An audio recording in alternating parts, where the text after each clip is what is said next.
Huntsville, Alabama. Founded in 1805, the first settled community in the state, it nestles against the mountains in the heart of the beautiful Tennessee Valley.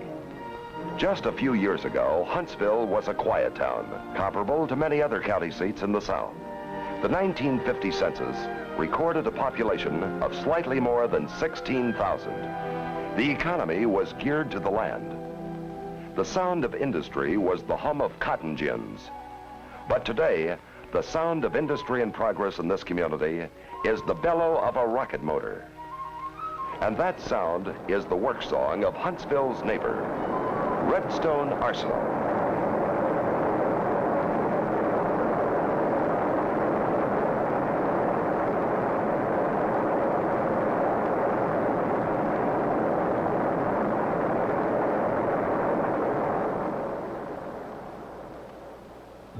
Quiet no longer, Huntsville now is Rocket City, USA.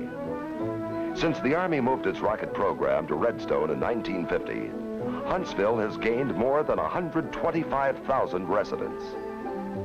Rockets have made Huntsville one of the nation's major aerospace centers. To the ranks of the banker, the merchant, and the farmer have been added scientists, engineers, and highly skilled technicians, people with new and perhaps unfamiliar titles, test conductors, computer programmers, systems analysts, and project managers. Enlightened civic leadership is gracefully blending the new with the old. Municipal facilities, roads, sewers, schools, and recreational areas have kept pace with the needs of a healthy, growing community. But the job is not done. The end, not yet in sight.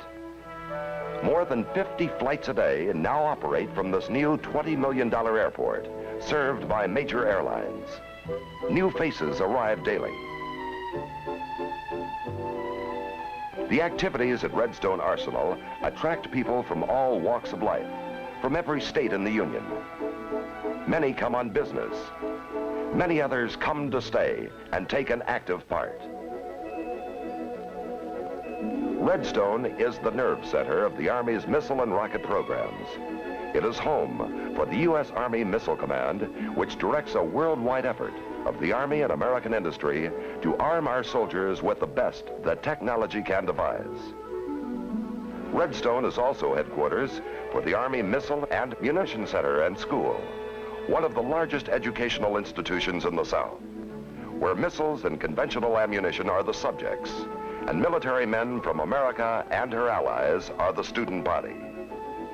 The Nike X Project Office, where developing an effective defense against ballistic missile attack is pursued under the highest national priority. And two industries oriented to Army rocket propulsion research and development, Thico Chemical Corporation and Rome and Haas. A tenant on Redstone is NASA's Marshall Space Flight Center, begun with a nucleus of facilities and personnel transferred from the Army team. Now home of the mighty Saturn space vehicle, designed to send Americans on a voyage of discovery to the moon.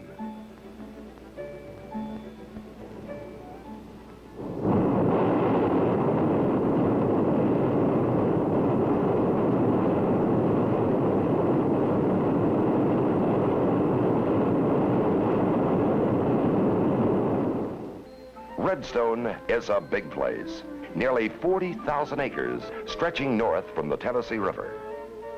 3 mountains are within the Arsenal's perimeter, as well as rolling pasture land, which the Army leases to local farmers.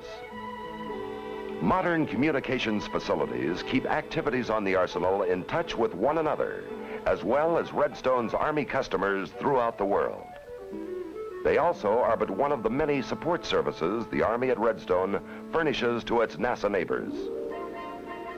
Action is the essence of the missile program, and at Redstone, things are on the move. By rail, truck, barge, and airplane. The aviation section is one of the busiest in the Army. For high priority 1 missile and space program shipments, the Army airfield can handle the largest cargo planes. But the wheel is still prime mover at the home of Army missiles. On a typical workday, more than 25,000 military and civilian government employees, as well as industrial contractors, travel to and from their jobs by car. There are almost 300 miles of roads on the Arsenal, and they lead to more than 2,400 buildings and structures. Army buildings and equipment alone at Redstone are valued at about $300 million. Together with NASA's installation, they represent an investment of more than $500 million of your tax dollars. But your real investment at Redstone is in people. People like these and the know-how they represent. Because people run the Army missile program, people are the Army missile program. More than 13,000 of them have vital tasks in the nation's defense at Redstone. They form an experienced military-civilian team known throughout the world for competence in the complex arts of the guided missile. Much of their work is classified. Many of their major accomplishments go unpublicized as a result. But some you may recall. The Army's old reliable, the Redstone ballistic missile, named for the arsenal where it was born.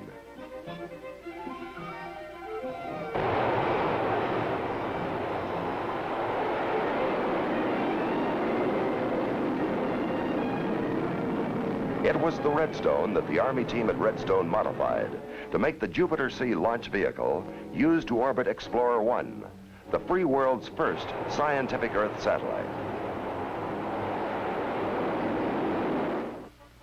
And a modified Redstone provided the boost that sent astronaut Shepard on America's first suborbital spaceflight.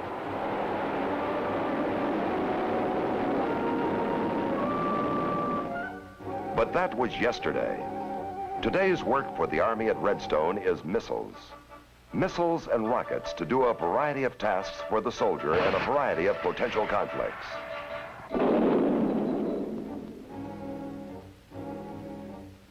Be it a so-called anti-guerrilla action in some faraway corner of the world, providing defense for American homes from attack from the air,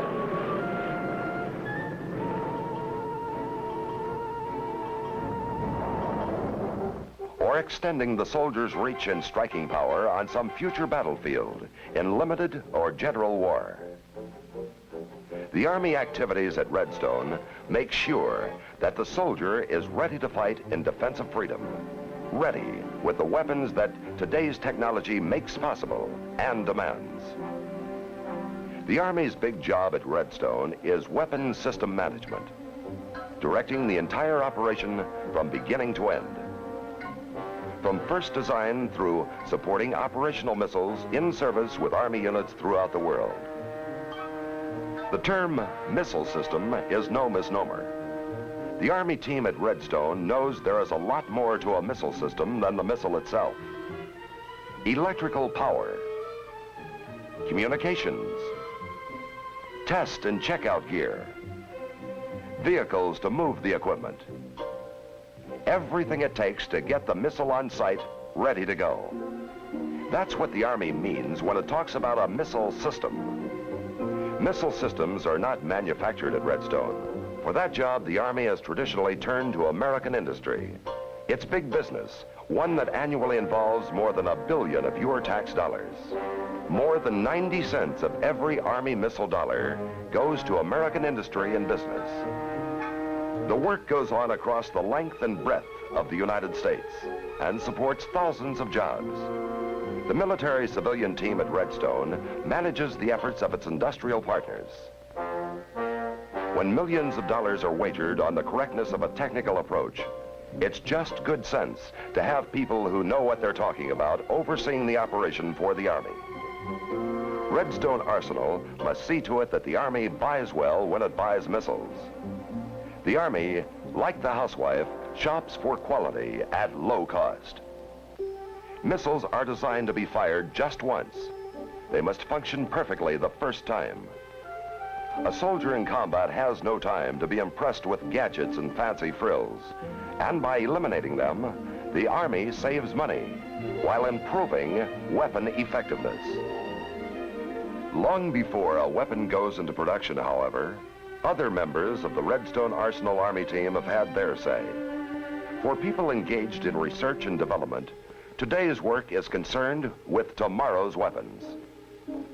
This new structure, the Francis J. McMorrow Missile Laboratories, provides one of the finest facilities in the nation for the vital job of missile research and development. In the missile business, as in anything else, those who are content with today's technology are standing still. Here is where people really pay off. People with know-how. People charged with responsibility for developing new techniques, new components, everything it takes to ensure that our soldiers have the best and only the best. This technical competence at Redstone allows the Army to assist its industrial partners in missile development and provides a built-in government capability to better evaluate and direct a contractor's technical work. People like these at Redstone were responsible for major technical breakthroughs. An easily handled solid fuel rocket propellant, now used in almost all military missiles. In nose cone design, to enable the missile warhead to survive a fiery plunge back into the Earth's atmosphere. In self-contained guidance systems to direct missiles unerringly to their targets. Every scrap of knowledge, every new idea is filed away and cross-checked. Redstone's Scientific Information Center provides ready references for all that has been done, all that has been learned. Army missile engineers and those of the Space Agency share this knowledge bank in a cooperative effort and add to it in their daily walk along the frontier of science and technology. Each new idea gets its trial by fire in a rigorous testing program. Army missiles must go where the soldier goes, fight where he fights. Testing at Redstone makes sure they can. Missiles are exposed to simulated desert sand or dust storm conditions, sunshine and searing heat, and Arctic cold, driving rain, salt spray, even jungle fungus. As part of the test program, missiles can be deliberately dropped, bounced, examined in high-altitude chambers, and if necessary, X-rayed. Before an expensive test missile is committed to flight, it flies tied to the ground at Redstone, while hundreds of instrument readings are taken to analyze its performance. Small missiles are tested, fired on the arsenal, and again, the ever-watchful engineers are present with cameras, radars, and other flight data recording systems. Other larger missiles go through their paces in controlled tests down the Atlantic Missile Range from Cape Kennedy, Florida.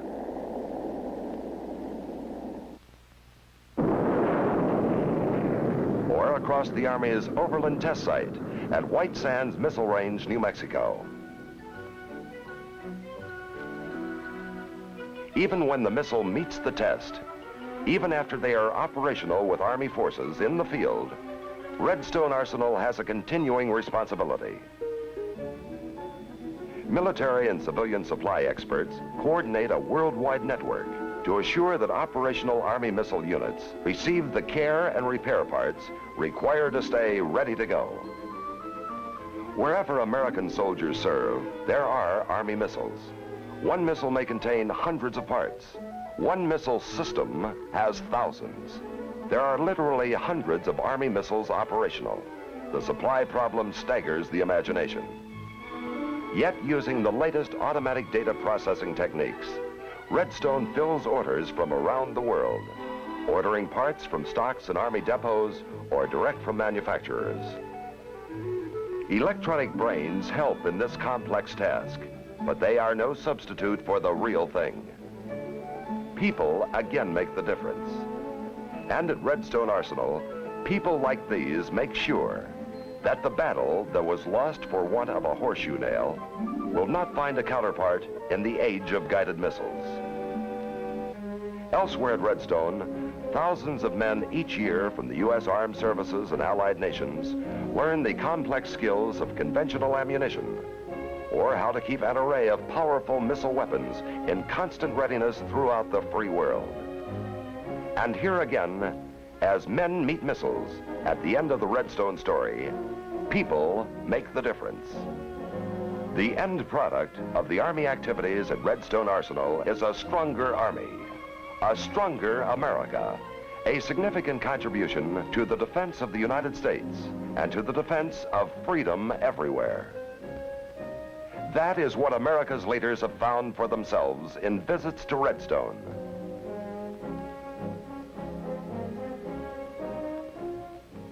There's no place in the world in this decade that is going to play a more significant role than this community right here in the center of Alabama.